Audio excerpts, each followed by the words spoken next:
I stopped by Sonny's today to speak to him and maybe get some more tips about maintenance on your trucks or about trucking, whatever wisdom he wanted to put forth to us. But we spent so much time lollygagging, and then there was another guy there by the name of Casey who I ended up interviewing.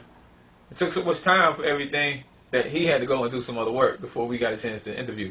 What are you talking about? I got to go get a heat around this truck. Man, want the truck. They got to go. But like I said, I did get some interesting footage from a cool guy, good guy by the name of Casey that is a car hauler, and I don't have insight into hauling cars, so that worked out just fine.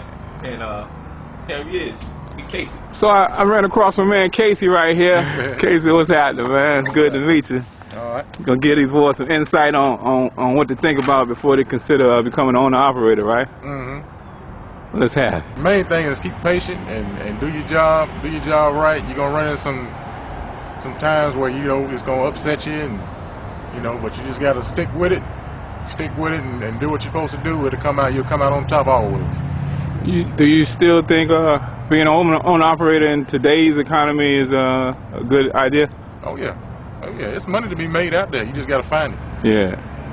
And so what things they need to keep in mind before making the decision on whether to become an owner operator as opposed to a company driver though?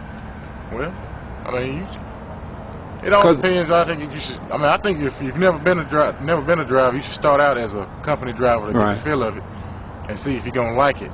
And then, once you get out there as a company driver and get your experience and see if you're going to like it, then I'd say you can step up to start your own business and go from there. Right. What do you think? What do you think is one of the biggest reasons that owner-operators don't make it? They don't use their money wisely. They make their money spend it. And they spend it. When you in a business like that, you got to put money aside for it. The main thing is maintenance. Right. The last thing you want to do is be 1,000 miles away from home and ain't got no money because you got a blowout on your truck. Right. Or turbo go out on the truck. Yeah. You want to be able to, when something happens to that rig, you want to be able to fix it just like a big time company can. Right. Yep. With all different kind of trucks you done had. You got a Freightliner there, huh? Freightliners, I done drove about all of them. Oh yeah. Yep. Mm-hmm. Which one you like the best? I'd rather be in a 379 Peter or a W900. But, I'm all about the money now. I know that's right. At first it was all about, I want a nice truck to ride in, this and that, but I'm all about the money now. Workhorse now. As long as it runs good and take me where I need to be and make that money, I got you. Well, what I'm saying, I don't know much about hauling cars. I know y'all get paid. Mm-hmm. Give us some specifics on the difference between hauling cars and as opposed to regular freight. Well, there's a big difference in hauling cars and regular freight.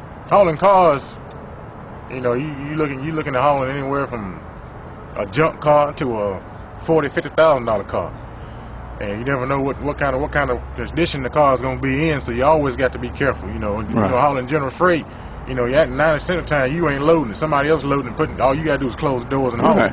But the actual hauling the car, you got to actually get in the car and load it and chain it down, and you just got to be careful. You got to be real careful when you're loading the car. I always wondered, so like those wreck cars and everything, you gotta load those up too? Oh yeah. Wait, how? What do they have, a winch or something? Yeah, I got a winch on my trailer. Oh. Yeah. Mm-hmm. So only certain trailers are equipped for being able to. Only certain trailers equipped to haul wreck cars. You see them big 10-car hauls. Most of all they haul is new cars. And it seems like a lot more hassle. Do you get paid more for hauling those wreck cars? Mm-hmm. Or? Oh. Yep. It takes more time to load it. Yeah. Mm-hmm.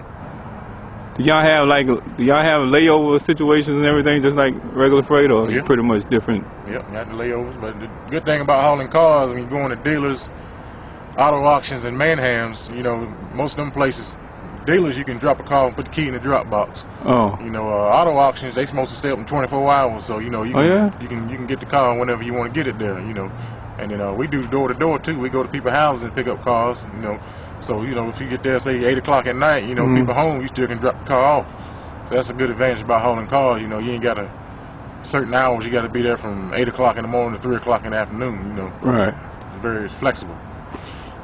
do all companies pretty much pay so much per car, or some of them is a different way that they? Yeah, they pay different, just like the rest of trucking. They pay by the car. They pay you get paid by the load. Some companies pay by the mile. It just depends on who you're working for. Right. Yep. Well, look, I made this little DVD. I want you to take a look at it and see how effective I was in delivering information that the guys should be aware of before they make the decision to come out there and drive. Then come on to the site and give me some feedback. What do you think? Oh yeah, that worked. All right.